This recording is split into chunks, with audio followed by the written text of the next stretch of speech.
At sinabi niyang yan ay totoo sa abot ng kanyang nalalaman na pwedeng magamit kung sakasakali pabor o laban sa kanya. Yun yung malaking pagkakaiba. Ngayon, madalas sinasabi ng ilang mga nakapalibot kay Pangulong Duterte, dating Pangulong Duterte, na biro lang yun, nag-joke lang yun.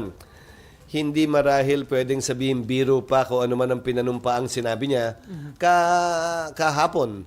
At hayaan natin yung mga abogadong timbangin yan, i-analyze yan. Dahil ang kagandahan ng transcript, hindi malalagay sa transcript yung ngiti o yung kung nagbibiro lang o hindi. Pag binasa mo ang transcript ng isang sinumpaang salaysay, walang emosyon yon, walang puso yon, talagang kung ano lamang ang nilalaman sa sinabi.